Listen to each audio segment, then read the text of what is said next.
ಎಲ್ಲರಿಗೂ ನಮಸ್ಕಾರ. ನಿಮ್ಮ ರಶ್ಮಿ ಕನ್ನಡತಿ ಫುಡ್ ಆ್ಯಂಡ್ ಟ್ರಾವೆಲ್ ಯೂಟ್ಯೂಬ್ ಚಾನಲ್ಗೆ ತಮ್ಮೆಲ್ಲರಿಗೂ ಆತ್ಮೀಯ ಸ್ವಾಗತ.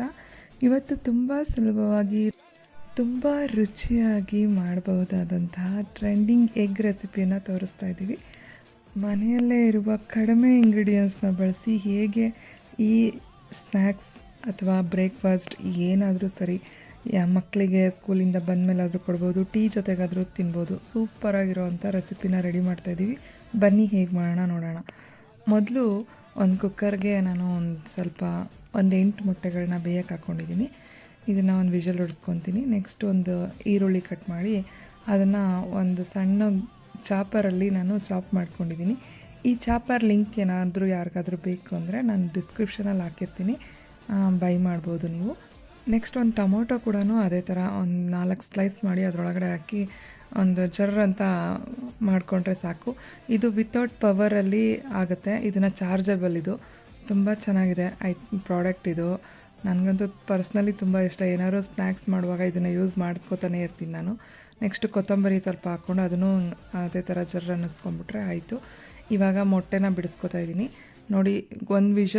ಒಂದೇ ಒಂದು ವಿಷಲ್ ಹೊಡಿಸಿದ್ದೀನಿ ಕುಕ್ಕರಲ್ಲಿ. ನಾನು ಎಷ್ಟು ಚೆನ್ನಾಗಿ ಬೆಂದಿರುತ್ತೆ ಅಂದರೆ, ನಾನು ಯಾವಾಗಲೂ ಗ್ಯಾಸ್ ವೇಸ್ಟ್ ಆಗುತ್ತೆ ಅಂದ್ಬಿಟ್ಟು ಕುಕ್ಕರಲ್ಲೇ ಬೇಯಿಸ್ಕೊಳ್ಳೋದು ಮೊಟ್ಟೆನ. ನೆಕ್ಸ್ಟು ನಾವು ಚಾಪ್ ಮಾಡಿರೋವಂಥದ್ದೆಲ್ಲನೂ ಒಂದು ಕಡೆ ಇಟ್ಕೊಂಡು ಒಂದು ಎಗ್ನ ಹೊಡೆದು ಚೆನ್ನಾಗಿ ಬೀಟ್ ಮಾಡ್ಕೊತಾ ಇದ್ದೀನಿ. ಇದಕ್ಕೆ ಸ್ವಲ್ಪ ಉಪ್ಪು ಮತ್ತು ಸ್ವಲ್ಪ ಪೆಪ್ಪರು, ಸ್ವಲ್ಪ ಅಚ್ಕಾರದ ಪುಡಿ ಹಾಕ್ಕೊಂಡಿದ್ದೆ ಅಷ್ಟೇ. ನೆಕ್ಸ್ಟು ನಾವು ಒಗ್ಗರಣೆ ಹಾಕುವಂಥ ಒಂದು ಬೌಲ್ಗೆ ತಗೊಂಡು ಸ್ವಲ್ಪ ಎಣ್ಣೆ ಅಥವಾ ಬೆಣ್ಣೆ, ನೀವು ಯಾರಿಗೆ ಏನು ಇಷ್ಟನೋ, ಇಲ್ಲ ತುಪ್ಪ ಯಾವುದಾದ್ರೂ ಹಾಕ್ಕೋಬೋದು. ನಾನು ಸ್ವಲ್ಪ ಎಣ್ಣೆನ ಇದಕ್ಕೆ ಸವರ್ಕೊಂಡಿದ್ದೀನಿ. ಅದಕ್ಕೆ ನಾವು ಬೀಟ್ ಮಾಡ್ಕೊಂಡಿರೋವಂಥ ಮೊಟ್ಟೆ ಹಾಕ್ಕೊಂಡು ಮಧ್ಯ ಬಾಯ್ಲ್ಡ್ ಮಾಡ್ಕೊಂಡಿರೋವಂಥ ಮೊಟ್ಟೆನೂ ಹಾಕ್ಕೊಳ್ತಾ ಇದ್ದೀವಿ. ಇದರೊಳಗೆ ಇವಾಗ ನಾವು ಆವಾಗಲೇ ಚಾಪ್ ಮಾಡ್ಕೊಂಡಿದ್ದಂತಹ ಈರುಳ್ಳಿ, ನಮ್ಗೆ ಎಷ್ಟು ಬೇಕೋ ಅಷ್ಟು. ನೆಕ್ಸ್ಟು ಟೊಮೆಟೊ, ಇದನ್ನು ಕೂಡ ಅಷ್ಟೇ ಎಷ್ಟು ಬೇಕೋ ಅಷ್ಟು ಅವರವರ ರುಚಿಗೆ. ಮತ್ತು ಸ್ವಲ್ಪ ಕೊತ್ತಂಬರಿ, ಇದನ್ನು ಅಷ್ಟೂ ಹಾಕಿ ಸ್ವಲ್ಪ ಮೇಲೆ ಉಪ್ಪು ಮತ್ತು ಪೆಪ್ಪರ್ ಪುಡಿ ಮತ್ತು ಖಾರದ ಪುಡಿ, ಇದಿಷ್ಟನ್ನು ಒಂದು ಸ್ವಲ್ಪ ರುಚಿಗೆ ಹಾಕ್ಕೊಂಡು 2 ನಿಮಿಷ ಬೇಯಿಸ್ಕೊಂಡ್ರೆ ಸಾಕು ಸಣ್ಣ ಊರಿನಲ್ಲಿ. ಇದು ಸ್ವಲ್ಪ ಬೆಂದಿದೆ ಅಂತ ಗೊತ್ತಾಗುತ್ತೆ. ತಳ ಎಲ್ಲ ಬಿಡ್ತಾ ಇದ್ದ ತಕ್ಷಣ ಇಮಿಡಿಯೇಟಾಗಿ ಒಂದು ರೌಂಡ್ ಮಡ್ಚಾಕಿದ್ರೆ ಮುಗೀತು.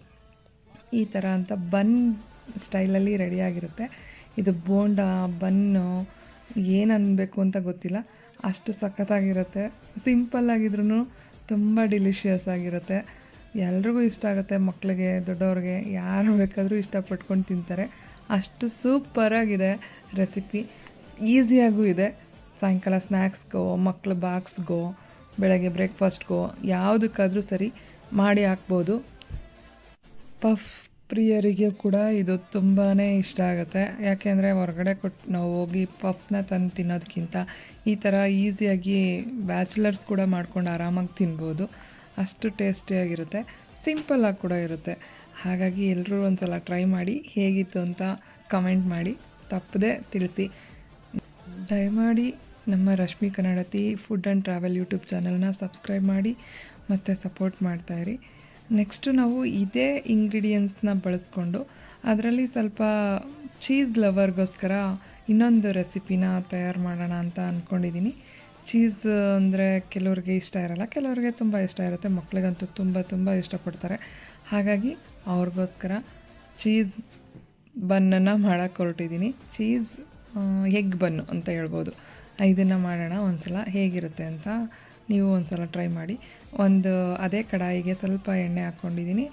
ಎಣ್ಣೆ ಸ್ವಲ್ಪ ಬಿಸಿ ಆಗ್ತಿದ್ದಂಗೆ ಬೇಯಿಸಿರೋ ಮೊಟ್ಟೆನ ಹಾಕ್ಕೊಳ್ತಾ ಇದ್ದೀನಿ. ಅದು ನೆಕ್ಸ್ಟು ಬೀಟ್ ಮಾಡ್ಕೊಂಡಿರೋದು ಸೇಮ್ ಮುಂಚೆ ಮಾಡಿದ್ವಲ್ಲ ಅದೇ ಥರನೇ ಒಂದು ಮೊಟ್ಟೆಗೆ ಸ್ವಲ್ಪ ಉಪ್ಪು, ಪೆಪ್ಪರು, ಖಾರದ ಪುಡಿನ ಹಾಕಿ ಬೀಟ್ ಮಾಡಿದ್ದೆ, ಅದನ್ನು ಇದಕ್ಕೆ ಹಾಕಿದ್ದೀನಿ. ನೆಕ್ಸ್ಟು ಚೀಸ್ನ ಒಂದು ಸ್ಲೈಸ್ನ ತೊಗೊಂಡಿದ್ದೀನಿ.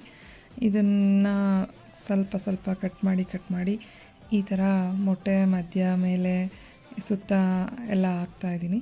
ಈ ಥರ ಹರಡ್ಕೊಂಡ್ರೆ ಏನಾಗುತ್ತೆ ಗೊತ್ತಾ, ಚೀಸಿಯಾಗಿ ಒಳಗಡೆ ಮೆಲ್ಟ್ ಆಗುತ್ತೆ. ಅದು ನೀಟಾಗಿ ಮೇಲ್ಗಡೆ ಫುಲ್ಲು ಸುತ್ತ ಪೂರ್ತಿ ಕ್ರಿಸ್ಪಿಯಾಗಿ ರೌಂಡಾಗಿ ಚೆನ್ನಾಗಿ ಬೇಯುತ್ತೆ. ಒಳಗಡೆ ಮಾತ್ರ ಸಾಫ್ಟಾಗಿ ಚೀಸಿಯಾಗಿ ಚೆನ್ನಾಗಿರುತ್ತೆ. ತಿನ್ನೋದಕ್ಕೆ. ಅದ್ರ ಮೇಲ್ಗಡೆ ನಾನು ಸ್ವಲ್ಪ ಮತ್ತೆ ಪೆಪ್ಪರು, ಸಾಲ್ಟು ಮತ್ತು ಖಾರದ ಪುಡಿನ ಹಾಕ್ಕೊಂಡಿದ್ದೀನಿ. ಹಾಕ್ಕೊಂಡು ನಿಧಾನಕ್ಕೆ ಬೇಯಿಸ್ಕೋಬೇಕು. ಇದನ್ನು ಸ್ವಲ್ಪ ಕೇರ್ಫುಲ್ಲಾಗಿ ನಿಧಾನಕ್ಕೆ ಬೆಂದಿದ್ದಾದಮೇಲೆ ತಿರುಗಿಸಾಕ್ಬಿಡಿ ಒಂದು ಸಲ. ನೆಕ್ಸ್ಟು ನೀವು ತಿರುಗಿಸಾಕೋ ಅವಶ್ಯಕತೆ ಇಲ್ಲ. ಡೈರೆಕ್ಟಾಗಿ ಸರ್ವಿಂಗ್ ಪ್ಲೇಟ್ಗೆ ಹಾಕ್ಕೊಂಡು ಈ ರೀತಿ ಬಿಸಿ ಬಿಸಿ ಇರುವಾಗಲೇ ಕಟ್ ಮಾಡಿಕೊಂಡು ಕೆಚಪ್ ಜೊತೆ, ಚಟ್ನಿ ಜೊತೆ, ಇಲ್ಲ ಸಾಸ್ ಜೊತೆ ತಿಂತಾಯಿದ್ರೆ ಯಮ್ಮಿ ಆಗಿರುತ್ತೆ, ಸಕ್ಕತ್ತಾಗಿರುತ್ತೆ ಟೇಸ್ಟ್ ಅಂತೂ. ನನಗಂತೂ ಎರಡೂ ಟೇಸ್ಟು ತುಂಬ ತುಂಬ ಇಷ್ಟ ಆಯಿತು. ನೀವು ಒಂದು ಸಲ ಮನೇಲಿ ಟ್ರೈ ಮಾಡಿ ಹೇಗಿತ್ತು ಅಂತ ನನಗೆ ಕಮೆಂಟ್ ಮಾಡಿ. ನೀವೇನಾದರೂ ಈ ವಿಡಿಯೋನ ಲೈಕ್ ಮಾಡದೆ ನೋಡ್ತಾ ಇದ್ದರೆ ದಯವಿಟ್ಟು ಒಂದು ಲೈಕ್ ಮಾಡಿ. ನಿಮ್ಮ ಲೈಕ್ ಕೊಡೋದ್ರಿಂದ ನಮಗೆ ಪ್ರೋತ್ಸಾಹ ಸಿಗುತ್ತೆ. ಹಾಗೆ ರಶ್ಮಿ ಕನ್ನಡತಿ ಫುಡ್ ಆ್ಯಂಡ್ ಟ್ರಾವೆಲ್ ಯೂಟ್ಯೂಬ್ ಚಾನಲ್ನ ಸಬ್ಸ್ಕ್ರೈಬ್ ಮಾಡ್ಕೊಳ್ಳೋದು ಮಾತ್ರ ಮರಿಬೇಡಿ. ನೆಕ್ಸ್ಟ್ ವಿಡಿಯೋನಲ್ಲಿ ಸಿಗೋಣ. ಧನ್ಯವಾದಗಳು.